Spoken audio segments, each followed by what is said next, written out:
What is up? How are we doing? Happy Thursday. We are in the middle of the playoffs. It is great to be back.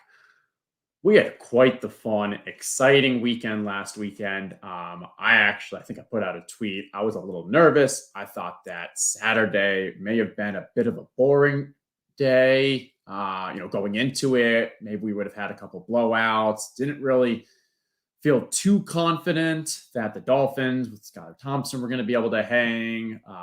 Baltimore, that defense is great, but wasn't sure if they were going to be able, how exciting that game would be. But boy, was I proven wrong. That was a fantastic day, fantastic football. And usually the divisional round is the round that's supposed to get us all excited. It's supposed to be the best weekend of football. But yeah, it's gonna be hard to match what happened.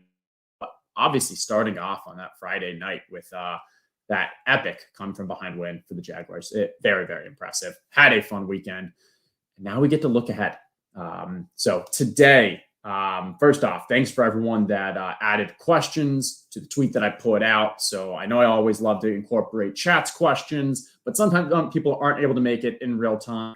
So they watch it afterwards. And so this was an opportunity for those people also to throw in some questions. So I will start off this show going through those questions. And I think, with those questions, it starts getting to talk about some of the strategy aspects.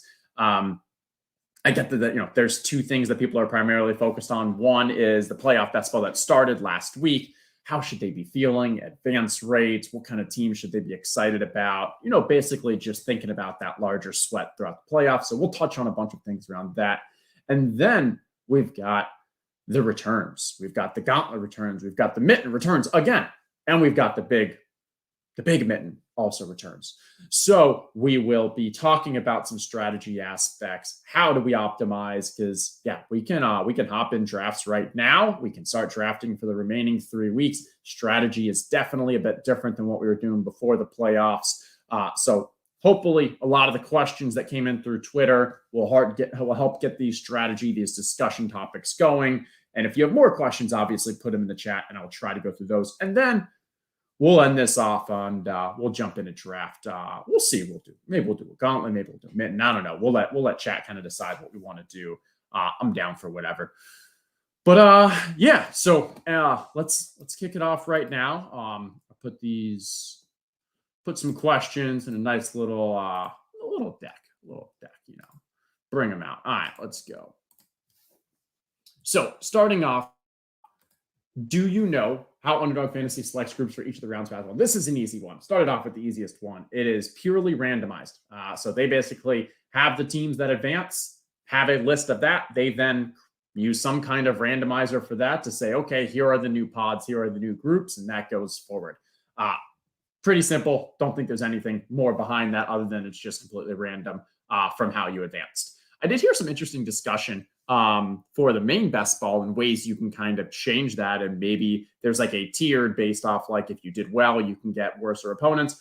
I think the main challenge is that when you start giving some kind of value or benefit to the success early on, that's going to be highly concentrated in the teams that are in there. So if you start saying like, hey, in the playoffs, these teams advance because they did the best in the first week, it's just going to be a higher degree of concentration. And I think that level of just kind of variance is decreases. The fun aspect decreases, but I got way too much in that. Yeah, for this, just random. Okay.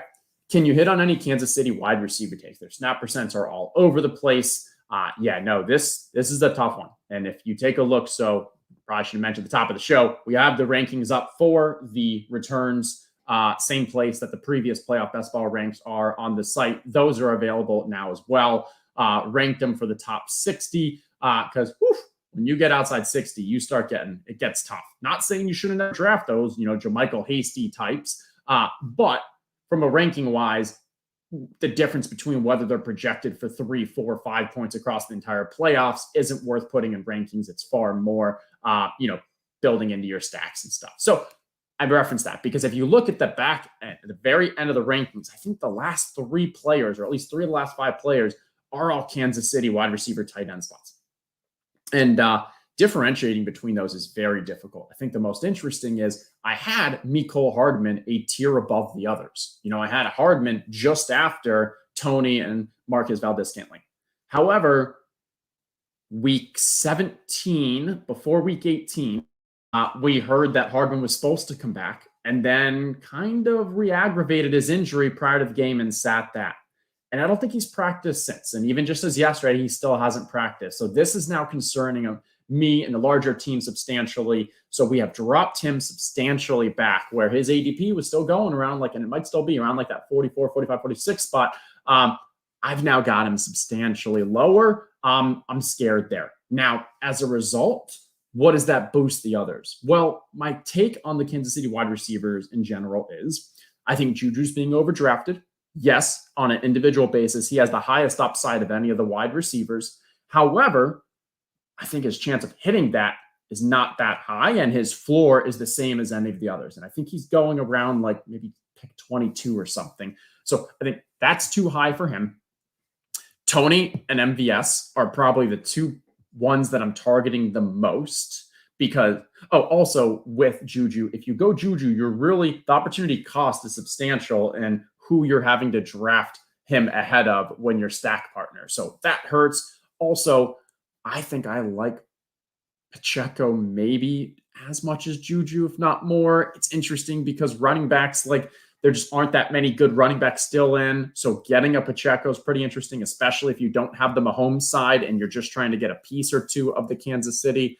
But yeah, so Juju, little over. MVS, Tony, I think are the best values. I think MVS is still getting substantial usage, snaps, targets.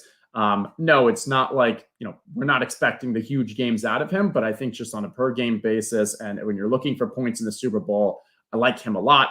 Tony, they've been manufacturing plays for his points per touch and points per route run are fantastic, but that's also because they're manufacturing those plays.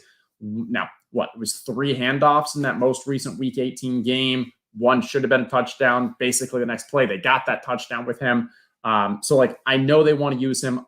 There's definitely an argument, a chance that they're going to continue to ramp his usage up in the playoffs. And if so, I want a piece of that. We know he has the talent. If he can stay healthy, obviously that matters. After that is where it's a bit of a crapshoot, as I said, once you drop Hardman down. The guy that I like the most out of them is probably Sky Moore. Looks like he's now healthy. We had seen some games earlier in the kind of middle of the season where they were trying to manufacture some plays for him, some touches. We know he has the talent. So that's the other one that I'm kind of, maybe targeting a bit more of those back end Kansas City wide receivers. All right. What divisional round underdog gives you the best chance to win the contest? I feel like Jags Giants are very unpopular to this point. Okay, this is a bit of a tricky question. So what underdog gives you the best chance to win? Okay, well, I don't think it's the Jags and the Giants. Yes, they are unpopular. There's not as many of them. They're definitely on the more contrarian side, probably besides Barkley. I think I have around 25% of him. But those teams are also touchdown underdogs. So the chance of them winning this week and then next week, they'd probably again be about touchdown underdogs is pretty unlikely. What a touchdown underdog, you're winning that game only 20 to 25% of the time. So we're looking at 4 to 6% of the time that they actually are able to win 2 in a row. So even though they're low owned, their chance of making the Super Bowl, which is where you need to get the upside, isn't great. So the next I look at is, okay, look at the underdogs or Dallas and Bengals. Dallas, I wouldn't say because they're chalk right now. They're so high owned because they were getting drafted in every draft and they did very well in the wild card game, scored high points. So we're seeing a ton of Cowboys there. That would lead me to be the Bengals because the Bengals still have a very legitimate chance of making it to the Super Bowl. They're only I think it's 4.5 point underdogs this week. Very much could beat Buffalo, obviously, and then they would go to probably Kansas City, still have a chance there. So, and given that they're relatively underowned because, Jamar Chase had a good game, but for the most part, no Bengals really had outstanding games. So they didn't really advance, and Burrow didn't put up that many points. So your stacks, a lot of them got eliminated. So to answer this question, Bengals would be my choice. I'm going to add one more dynamic here. I'm going to throw the Bills out here too. Now, are the Bills underdogs? No, they're not underdogs. But if you're not counting the 2 1 seeds, Philly and Kansas City, obviously, if you could just choose a team right now, KC and Philly is what you want the most because they're low owned. They're 1 seeds. They have home field throughout, except for Kansas City versus Buffalo and Atlanta. So you want those. But beyond that, it's Buffalo because Buffalo teams, similar to Cincy, didn't have huge games, at least comparative to what we saw from San Francisco and Dallas. So you do have a decent amount of Buffalo stacks that are advancing that maybe stacked them with San Francisco or Dallas because the SF or the Dallas side, drew them through. But the Buffalo side, it's not that common, and they have a very good chance. As good a chance as Kansas City, maybe a little less than Kansas City because Kansas City has a substantially easier first game to still make it to that Super Bowl. So, okay.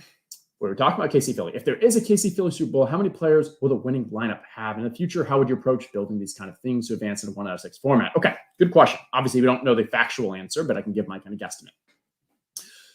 First, really quickly, we'll touch on the ones that are 2 out of 6, the mittens that advance 2 out of 6. And that one, I think you're going to have at least, there will, if KC Philly make a Super Bowl, I think there will undoubtedly be multiple teams and probably a decent amount of teams that have 5 of KC and Philly. Why? Because getting 2 out of 6 did 2 things. One, it allowed a lot more people to try to draft a 5-player KC Philly stack. So your top of funnel is already pretty high. And then because you only needed to get 2 out of 6, it was easier to get those to advance. So I think in those, we're going to see a bunch of 5-person KC Philly teams. Now, what about for the ones that were 1 out of 6 format? I personally, in the Gauntlet 2, I drafted a lot of KC Philly stacks because it was the Gauntlet 2 later on that I realized that we all knew what teams were making the playoffs, who were those value picks. So it was easier as we got closer to the playoffs starting to say, okay, I'm willing to draft the KC Philly because I know I can get Barkley with an 18-point projection in the 5th, 6th round. I know that I can get some late value with Christian Kirk, Zay Jones, Evan Ingram, maybe even that DK Metcalf aspect, or maybe you go with like some of the, another giant or two, a Daniel Jones or something. So once we knew who the stacks, who the matchups were, there was still that late round value. But I never went 5 KC Philly, or at least I don't believe I did, because my thought process was it's more important to have that extra piece to help get me through than taking that chance and because that extra piece not only is helpful in that first round, but again, it is here because so many of the teams that went 5 KC Philly, if there were, however many, they did it because they had a DK Metcalf who helped them advance. They had players on teams that didn't advance. So now they're still kind of not in an optimal situation for this one where it's hard to advance. So I think that there will most assuredly be teams that make it with 4 KC Philly. I think it's possible there are teams with 5 KC Philly, but I don't think it's a guarantee. And then the other piece is there could be teams with 5 KC Philly that are actually weaker than teams with 4 KC Philly. And what I mean by that is if you went Mahomes, AJ Brown, Isaiah Pacheco, and Miles Sanders, those 4 players could outscore if you went with Mahomes, AJ Brown, and then Mecole Hardman, MVS, and Kadarius Toney. And you use those middle round because you were going to take 5 to help you get the more elite players to help you advance. In that situation, I don't think it's a guarantee, probably actually an underdog to get for the 5 team to beat the 4 there. So there is some nuance there. Obviously, you want to have 5, but you got to think of the larger context. All right, grouping these two together because they're kind of in the same light. So in the Mitten Gauntlet returns, you have Mitten and Gauntlet returns. Do you draft one-off players any more or less compared to what we did before? And similar is what's the better strategy in the later rounds? Grabbing low-owned players that add to your team stacks or taking shots on upside guys with a chance of 2 games? I think so. How does strategy kind of change from before the playoffs to now? I think the biggest thing is when these contests very first started, I was going very heavy on Philly and Kansas City and just full stacking those 2 teams and just going hard at it because I was like, hey, before the ADP adjusts, I want to get as many of these as possible. Okay. Then ADP started adjusting. We're now on Saturday when the games haven't been known. And I started then saying okay, now I'm going to stack my Philly, Kansas City, or whoever, or Buffalo, whoever it was, with another team and just go hard on those 2 teams because you could get the Dallas guys and you could get all of them pretty cheap because people were still drafting some Tampa, or people were scared. So I leaned into that uncertainty and I went, okay, let me go hard on just 2 teams. Once we got more clarity and we knew who was advancing, I've now moved away from just focusing on 2 teams, and the rest of the time I'm now focusing on 3. Because 2 things. One, if you're just focusing on 2 teams now, you're likely that you're either going to be grabbing the guys from the Jacksonville, New York Giants, and like your 2 teams are going to be a lower likelihood of advancing to the Super Bowl. Or if you're going for the main teams, there's probably someone that's competing for you with at least one of yours. So you're forced to kind of get the really peripheral players on those 2 teams. And A, that hurts your ability to advance. And B, you're probably building stacks and combos that have already been substantial, that are better ones already out there because of earlier drafting. So instead, what I'm doing is, okay, well, now where can I find out?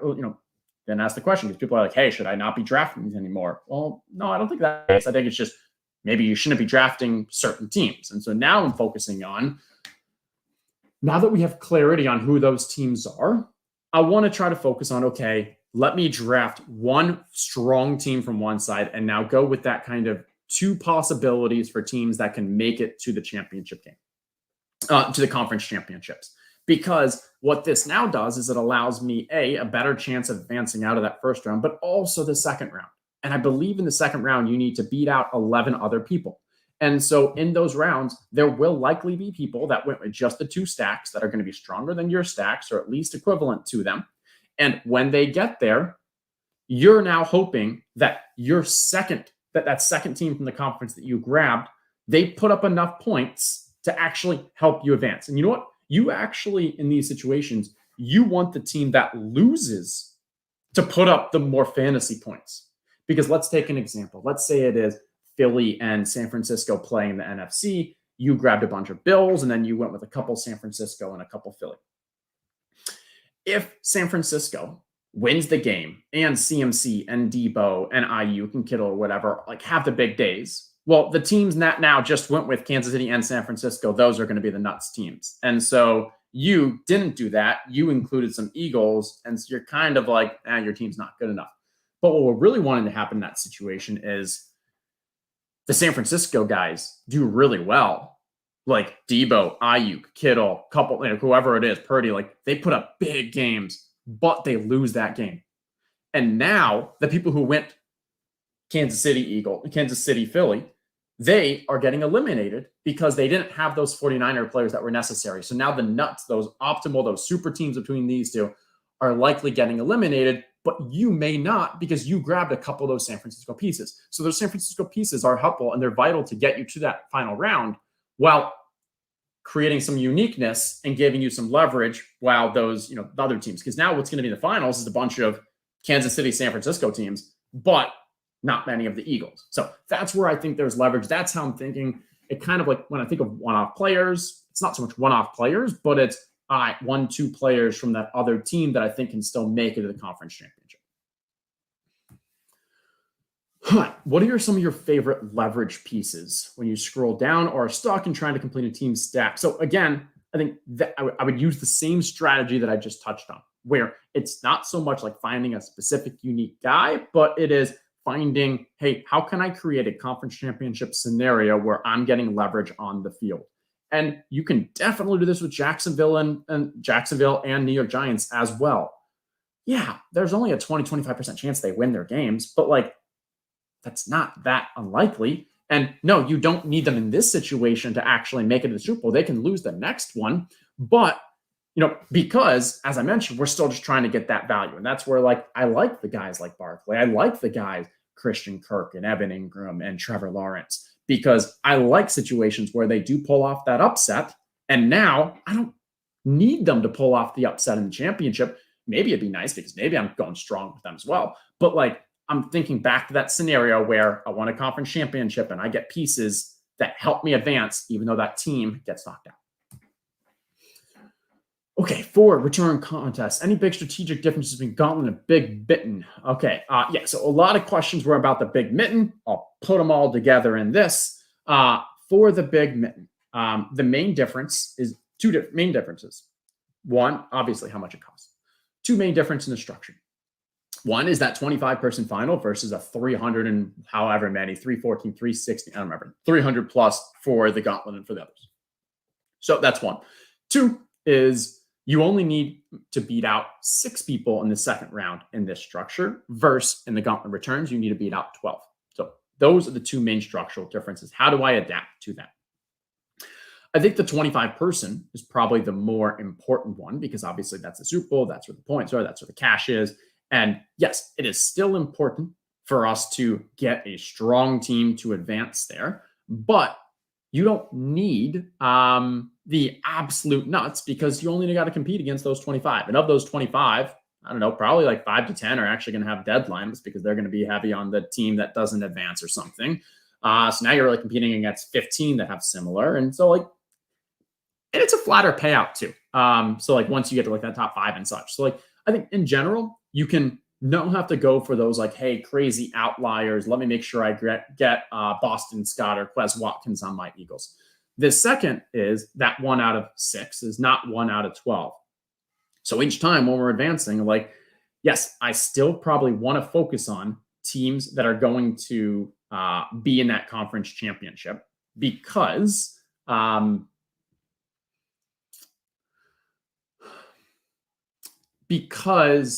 one, like with the 1 out of 6, I still want those live players. And so when I'm structuring wise, I still want to focus like on those core 3 teams. But I think for the Big Mitten, I may even be willing to kind of include a 1 or 2 off piece from the same conference as my primary stack if I think that team can make it to the conference championship. So if I'm going with that Kansas City and then Philly, San Francisco that we talked about earlier, obviously that's really hard because we're basically picking all the best teams.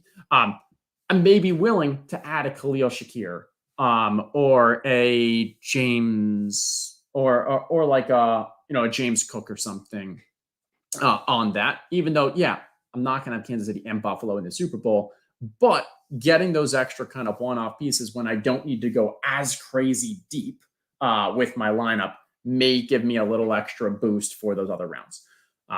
I will also say I've not entered any Big Mittens. I think that there's a bit too much. I don't think the edge is as great in those. Topic for another day. But I haven't done any because I don't think the edge is as great from a structural wise and just the cost competition. Okay. One funny thing about the way that I've been doing this is I literally can't see anything in chat when I've got that full screen. So if there's been anything in chat, I'm happy to jump in now. I can take a look. I wanted to add as well, because a lot of people were asking about this, like, hey, how did I do? What were my advanced rates? Anything that I could kind of learn from this? So here's where my entries and my contests were. Overall, I think I did pretty well, because like, when we're thinking about advance rate specifically for this structure, I think I was saying if you did well, awesome, congrats, good luck. If you had poor advance rate numbers, don't feel too bummed because depending on how you actually drafted in your construction, poor advance rate numbers in this structure really isn't the worst thing because it may mean that you were just going heavy on Philly and Kansas City. And anyone who had very high, the people who had very high rates, like a lot of them were heavy on Dallas and San Francisco. And if neither of those make it a Super Bowl, doesn't matter how high their advance rates were going in, like they're going to be, they're not going to be cashing for the substantial cash that we're playing for. Now, what I think is interesting is when we dive into why I have the results that I do and where, and I think the most noteworthy is probably the difference between Gauntlet 1 and Gauntlet 2. For Gauntlet 1, that started, 4 weeks ago or so, like a while. I was going very heavy on a couple different themes. One is I was pretty much fully avoiding Philly because I thought I knew that they had the 1 seed locked up. Turns out a chance they almost didn't. But they had the 1 seed locked up. And I was like, you know what? I don't have enough information at this point for who I want to be including as my other players if I'm focusing on a 1 seed. So I'm just going to fade the 1 seed here. Kansas City and Buffalo, we didn't know who it would be. So instead I leaned into that and I drafted a bunch of Josh Allen solos and a bunch of Patrick Mahomes solos. Mahomes solos, those are dead. It is what it is. Josh Allen solos, those are doing great. So I'm okay with that. I lost a little, but I gained a lot, I think, for that competition for the Josh Allen solos, and we'll see how that goes going forward. But the main point here is that because I'm drafting a lot of those, like I win a lot of San Francisco and a lot of Dallas on the other side, because since I wasn't going for the Philly 1 seed, I ruled out a team there. And now you're looking at San Francisco and Dallas were what I thought were the 2 best other teams in the NFC. And so I was going pretty heavy on those. That's why that advance rate is so much higher. And then in the Buffalo side, I probably got some Buffalo, some Cincinnati and stuff, but that's why. Gauntlet 2. Now, this was going when we knew we had a lot more information. We had more confidence in what the playoffs matchups were going to be, who was in, who wasn't. And so this is where I'm like, I'm going to go pretty heavy on Philly, Kansas City. I'm going to try to get a bunch of these Philly, Kansas City, because at this point in the draft, at this point when I'm drafting, I have either full knowledge or a strong level of confidence in who's going to be there, and can then start drafting those one-off pieces that can actually be really valuable. And so, I'm honestly, it's a smaller sample size as well. I only got 64 in, but like, I'm really happy with those 12 teams. And maybe when I pull over to the Underdog tab, I can pull up and show you what they look like. Because I did start tagging just for those where I have like 3 Philly, 1 Kansas City, but I've got a decent amount of those that I feel good about where, hey, if I do get a Philly, Kansas City Super Bowl, yeah, I'm probably screwed in these Gauntlet 1s because I, mostly faded it. But if I get it here, I'm in a really good spot. Okay.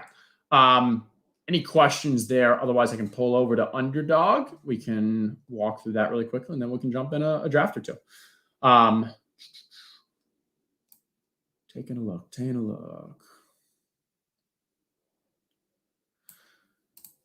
Yeah. All right. A lot of good comments. Don't see any real questions up, so we can hop over. Thanks for all the questions on Twitter. Those were helpful and nice to kind of get some discussion going. All right, let's jump over to Underdog. Good time to state, everyone who is here, I presume you're all playing Underdog. It's been an amazing season, but if you are still somehow new to this, if you haven't taken the plunge and jumped in to Underdog, you still can. And you can get a $100 deposit bonus if you sign up with promo code ETR. Go ahead, do that, and join us in the fun.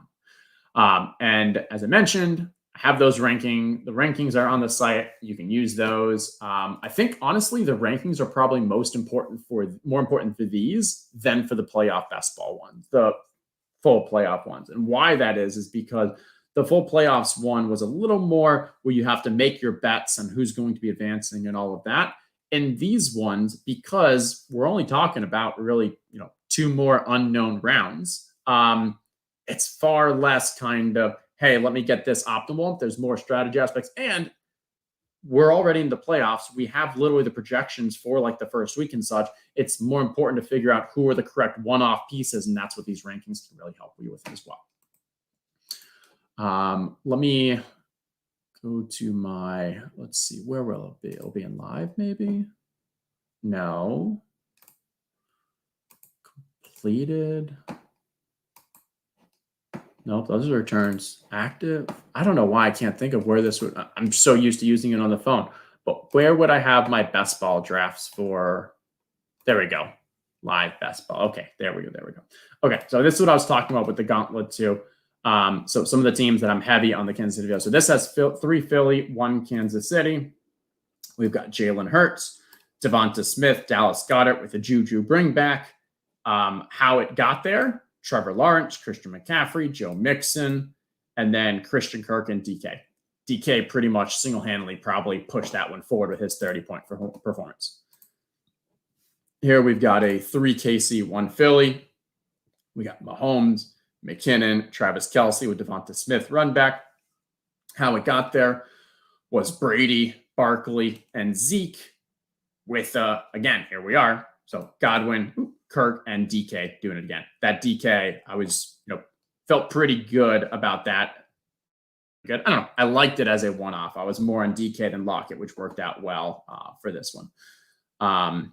Here's a Buffalo +4 Philly interesting one. So again, I went naked Josh Allen. My 4 Philly is Kenneth Gainwell. That's obviously a franchise. Brown, Devonta Smith, Dallas Goedert. And then how this advanced was Josh, Saquon, ETN, and then Gabe Davis, Tyreek Hill. And again, DK. I think we're seeing a theme here. Let's do one more. 3 KC, 1 Philly. We've got Mahomes going to Kelsey and Isaiah Pacheco with the Miles Sanders as the bring back there. How it advanced was the Trevor Lawrence, Saquon Barkley, maybe a little Elijah Mitchell. And then here, Keenan Allen and Christian Kirk. So that one feels like it probably just scooted in. Obviously, Barkley had his good day. Christian Kirk did too. Okay. Otherwise, let's jump in. I haven't done any mint returns yet again. Those just came back this morning. So we'll jump into them mint returns. Going to give you guys a few seconds. I'll wait for that 30-second delay. So go ahead, join now. And in about 15 seconds, 10 seconds, I'll jump in and hopefully we can get a fun draft with some people in chat. All right, here we go. Good luck.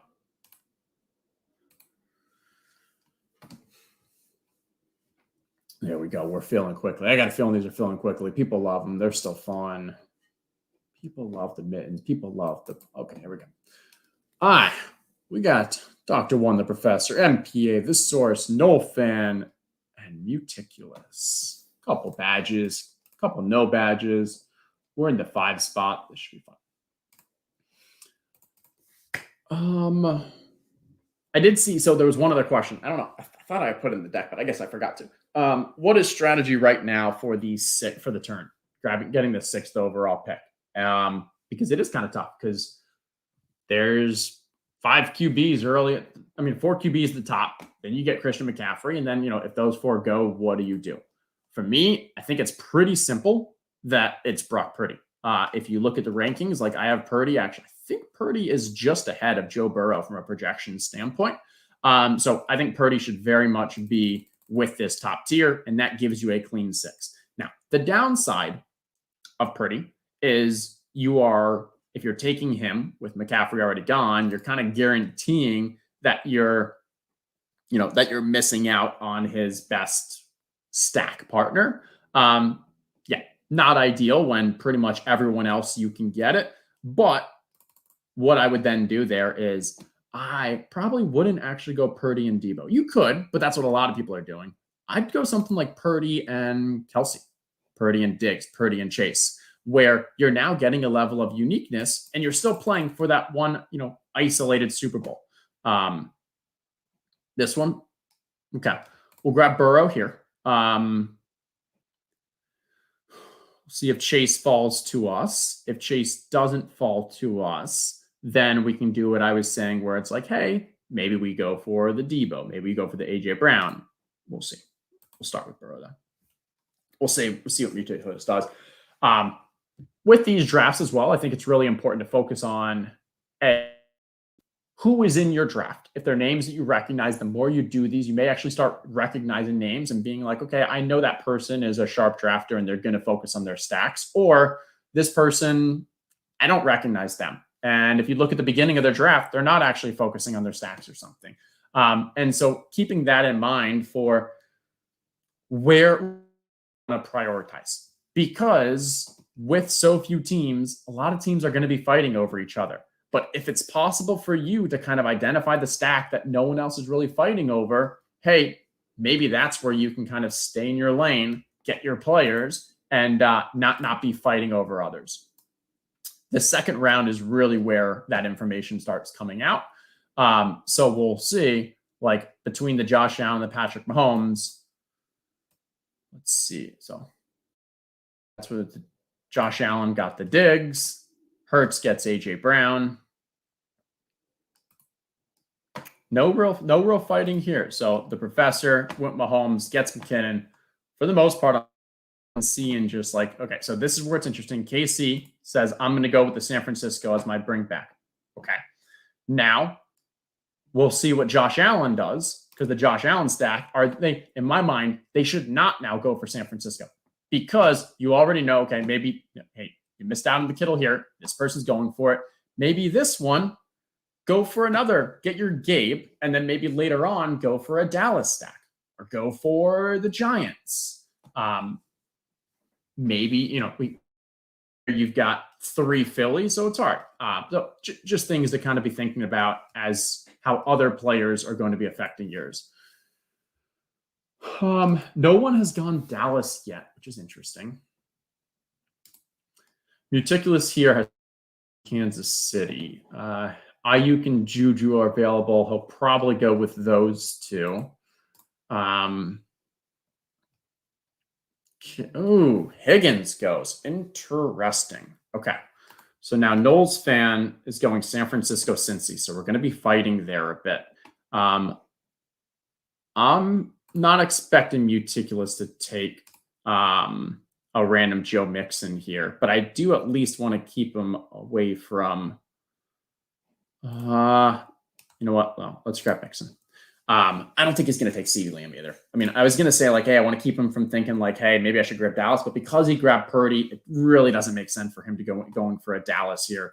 So we'll grab Mixon. We now know our next one is likely going to be the Dallas stack if that can fall to us. Let's see. Okay, San Francisco, Kansas City. Didn't go with the Juju. Maybe took the advice that I was talking about earlier with like, hey, I think the Juju's a little overpriced, and I like the Pacheco pick there, especially because he doesn't have a running back and he's not expecting to get Christian McCaffrey. So getting Pacheco's nice. Maybe he can grab Elijah Mitchell later. For us, I think we start going with so we could go Miles Sanders. You could go with like, hey, we've got. Ooh. No, we're gonna go CeeDee Lamb. So. You could go with the Miles Sanders because you could say, hey, I've got 3 Cincy. No one is going to be able to get 4 Cincy and Miles Sanders. So I'm not behind anyone there, but I like the 3 Cincy that I got. And I can grab Miles Sanders, which if you're only going to be able to get a one-off piece on like a Philly team, Miles Sanders probably the guy because you have leverage where it's very possible that like, hey, Miles Sanders is a big game and no one else on the Eagles does just because he does it on the ground. But we knew we were not going to get Dallas Goedert. Dallas, we've got the whole Eagles, this guy stacking. So, we weren't going to be able to get Goddard there. I'm happy with the Lamb. Now, MPA here went with the Cowboys. What is MPA building here? MPA, that one doesn't make sense to me. Maybe it was a last second because you saw Miles Sanders went. Why not? All right, you grabbed Goddard here. So you got kind of lucky that Goddard came back to you. I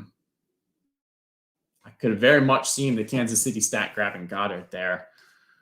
Why grab Pollard at this spot when you're so strong on Philly? Like, wouldn't you have rather gone Devin Singletary? Wouldn't you have rather gone ETN and set up like a decent shot at that Super Bowl? I think Singletary probably should have been the play there for him, but that's okay.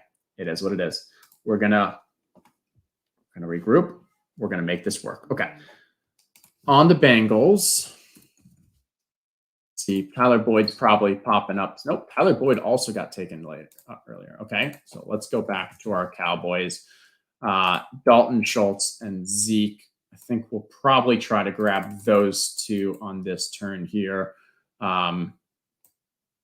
Nobody really likes Zeke. And again, there's no point for Muticulous. I'm going to grab the Dalton Schultz just because maybe Muticulous, Dalton's been rising the ranks because of what he did last week. Literally could have had a 3rd touchdown on that QB sneak where the Dak rolled out with a fake handoff, rolled out to the side.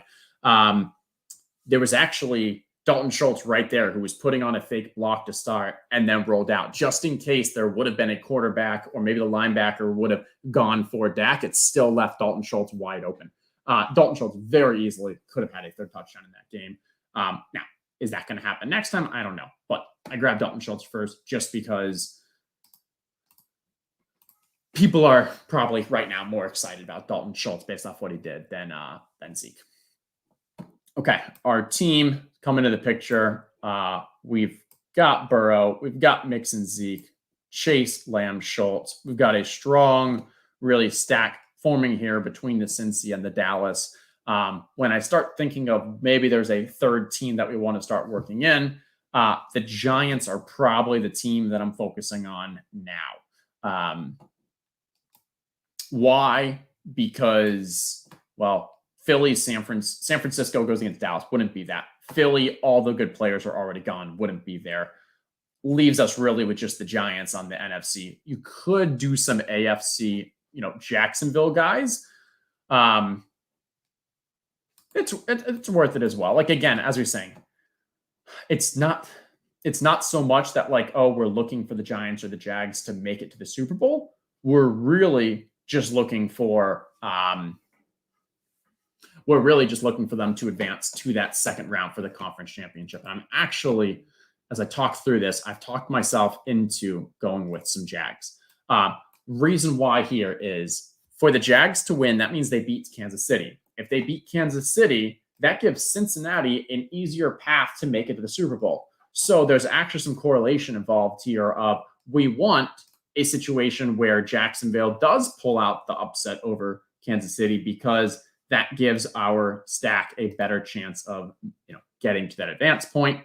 Okay, they grabbed Zay Jones, Juwan Jennings. This is probably the time when we grab Hayden Hurst. I could consider Trevor Lawrence just to get the second QB. So right now our Super Bowl would be Burrow, Mixon, Zeke, Chase, Lamb, Schultz. What's the chance that Hayden Hurst actually outscores enough to make it in? I think it's pretty low, to be honest. I'm going to grab Trevor Lawrence here to get the second upside from a QB, as well as, hey, we get that other little back stack in hopes that they can advance to that championship game. Again, this is a bit of that leverage point that I was talking about, where if we get to the conference championship and Jacksonville, Trevor Lawrence, plays Cincy, Trevor Lawrence has the huge game, we're okay with Jacksonville having a substantial amount of points and losing that game, because maybe then the naked Burrow teams actually get more eliminated, giving us more leverage in the championship. We also have a back stack too, if it ends up being a Jacksonville, Dallas. We're missing ETN, Evan Ingram, Zay Jones, so we don't love that. But we're still kind of live just with Lawrence, Kirk, and then all these Cowboys. Not great though. Okay, 2 more picks here. Let's think through. There's Marvin Jones.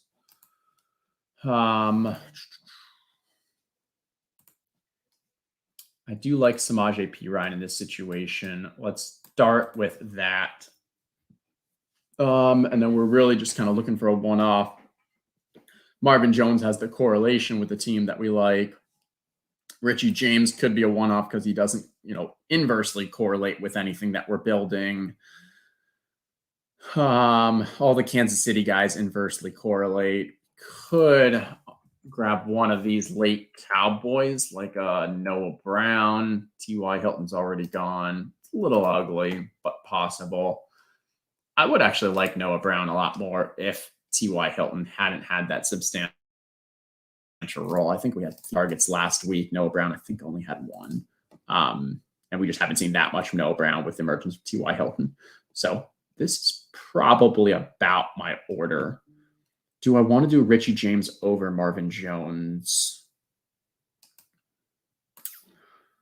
Only 4 wide receivers. So we could definitely see wild card, getting some, Richie James had a big game, working his way into our flex spot, like a Mixon, Chase, Lamb or something. I don't hate it. Marvin Jones, his upside's just so capped. If you look at the target concentration, the target tree, it's so much between Kirk, Ingram, and Zay Jones that I'm not too excited about taking that one-off piece just for the correlation when it's not a great piece. So that's how we ended up. Looking through chat now, what does it take to get a badge? If if you look at the rules or Google it, you'll find, but in general, it has to do with how much you play, how much your winnings are. It's funny. It actually started off as a law in the state of Massachusetts governance for daily fantasy sports, where you have to identify like veteran players, and then Underdog found a way to basically gamify it and make it fun with the badges, and so now it's turned into like an actual kind of gamification.